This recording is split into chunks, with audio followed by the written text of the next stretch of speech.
system ni nzuri, niendelee hivyo.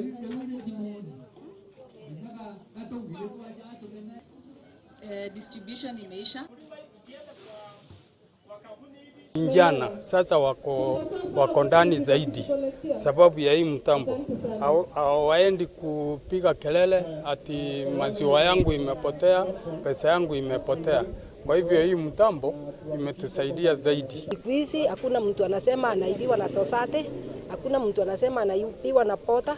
Juu messengers wanapata, ukiuza maziwa asubuhi unapata chenye umeuza, hakuna kundanganywa, hata hakuna kuuziwa maziwa kwa njia. Saa ingine kulikuwa na shinda kwa sababu naletewa kandi, maziwa ni mengi, unjui umeuziwa yote au pengine ina mauzwa na super.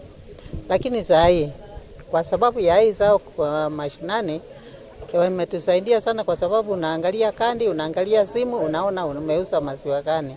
Na wale watu wa kutupelekea maziwa wanaogopa kwa sababu wanajua tunajua. Zao Shinani is an agri-fintech which is leveraging technology to automate dairy farmers' operations. And today we are pleased to be at the Kabuboni Farmers Society grounds where we are launching our second product, a credit advance product, which allows the farmer to request for loans and get credit real time in 30 seconds on M-Pesa.